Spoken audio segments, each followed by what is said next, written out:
For the first time in history, people and machinery are working together, realizing a dream.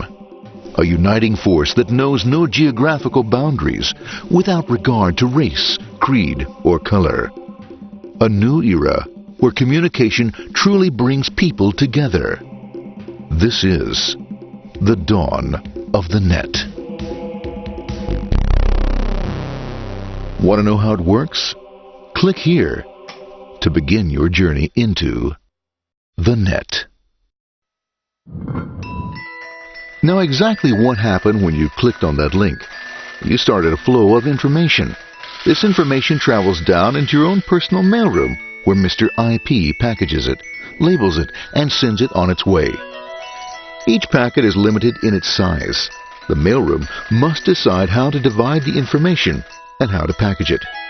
Now, the package needs a label containing important information, such as sender's address, receiver's address, and the type of packet it is.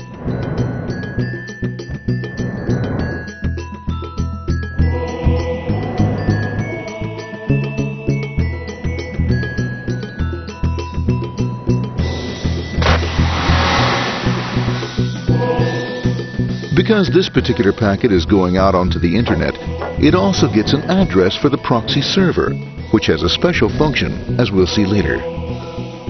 The packet is now launched onto your local area network, or LAN. This network is used to connect all the local computers, routers, printers, etc. for information exchange within the physical walls of the building. The LAN is a pretty uncontrolled place, and unfortunately, accidents can happen.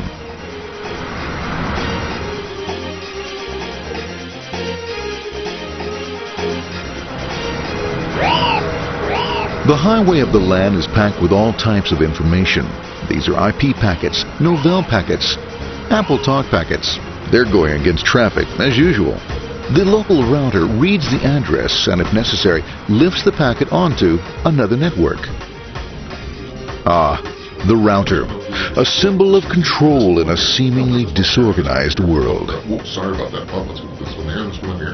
This moves here, this one goes here. I don't like this one. Let's go with this one. Let's go here. A little bit left. Let's move with this one here. Another channel here. Let's put that one here. Another one there. Let's put that one here. There he is, systematic, uncaring, methodical, conservative, and sometimes not quite up to speed.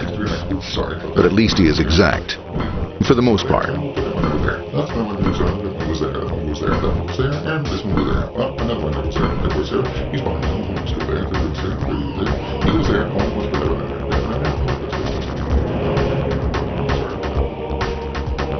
there. As the packets leave the router, they make their way into the corporate intranet and head for the router switch. A bit more efficient than the router switch plays fast and loose with IP packets, deftly routing them along their way. A digital pinball wizard, if you will. Here we go. Here comes another one. And it's another. Watch this, Mom. Here goes. Whoop, around the back. Hey, in there, in there, in there. Over the left, over the right, over the left, over the right. You got it. Here it comes. Right on. He shoots. He scores. It's going. Hey, Wayne. Here, watch out. Here comes another one. Oh, here we go. And it's gone. As packets arrive at their destination, they're picked up by the network interface, ready to be sent to the next level. In this case, the proxy. The proxy is used by many companies as sort of a middleman in order to lessen the load on their internet connection, and for security reasons as well. As you can see, the packets are all of various sizes, depending upon their content.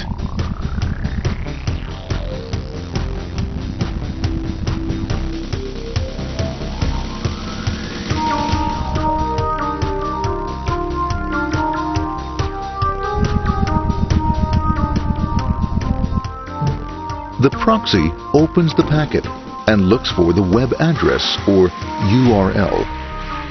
Depending upon whether the address is acceptable, the packet is sent on to the internet.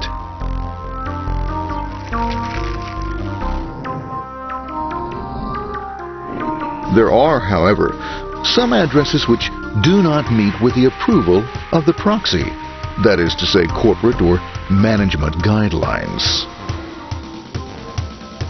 these are summarily dealt with. We'll have none of that.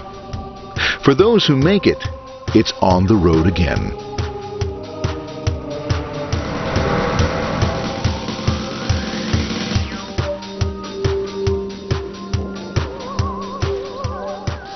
Next up, the firewall. The corporate firewall serves two purposes. It prevents some rather nasty things from the internet from coming into the intranet, and it can also prevent sensitive corporate information from being sent out onto the internet.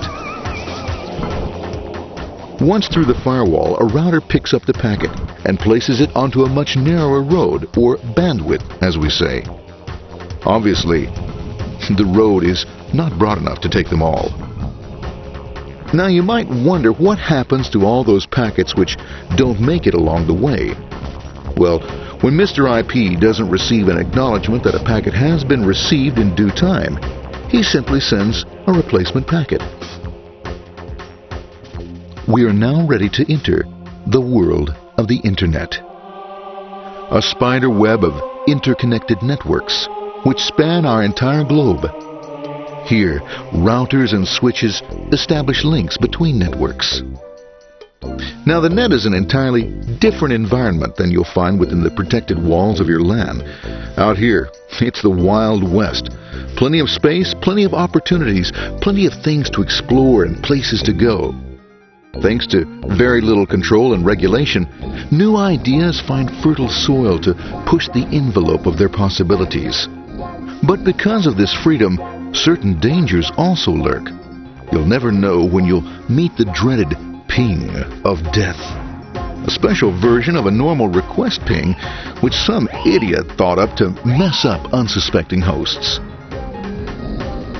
The paths our packets take may be via satellite, telephone lines, wireless, or even transoceanic cable. They don't always take the fastest or shortest routes possible, but they will get there. Eventually. Maybe that's why it's sometimes called the worldwide wait. But when everything is working smoothly, you can circumvent the globe 5 times over at the drop of a hat. Literally. And all for the cost of a local call or less. Near the end of our destination, we'll find another firewall. Depending upon your perspective as a data packet, the firewall can be a bastion of security or a dreaded adversary. It all depends on which side you're on and what your intentions are. The firewall is designed to let in only those packets that meet its criteria. This firewall is operating on ports 80 and 25. All attempts to enter through other ports are closed for business.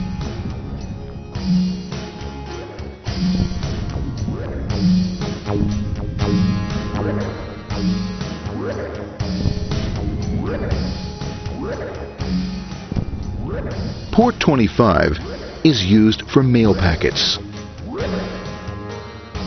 while Port 80 is the entrance for packets from the Internet to the web server. Inside the firewall, packets are screened more thoroughly. Some packets make it easily through customs, while others look just a bit dubious.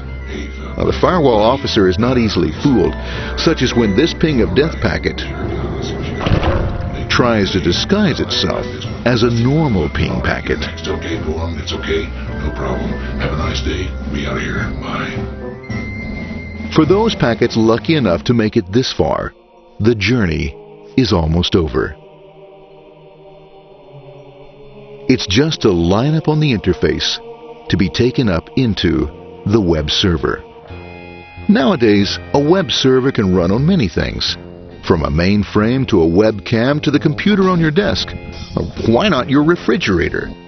With a proper setup, you can find out if you have the makings for chicken cacciatore or if you have to go shopping. Remember, this is the dawn of the net. Almost anything's possible. One by one, the packets are received, opened, and unpacked. The information they contain, that is, your request for information, is sent on to the web server application.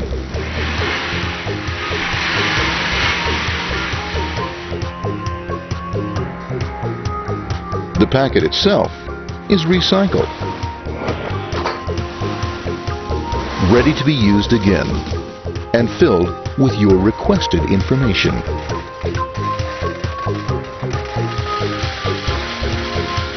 Addressed and sent out on its way back to you.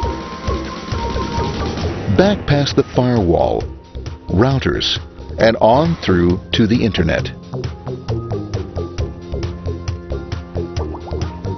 Back through your corporate firewall.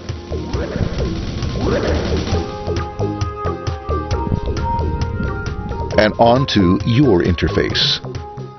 Ready to supply your web browser with the information you requested.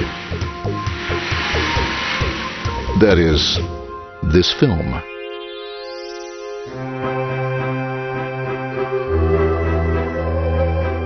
Pleased with their efforts and trusting in a better world, our trusty data packets ride off blissfully into the sunset of another day, knowing fully they have served their masters well.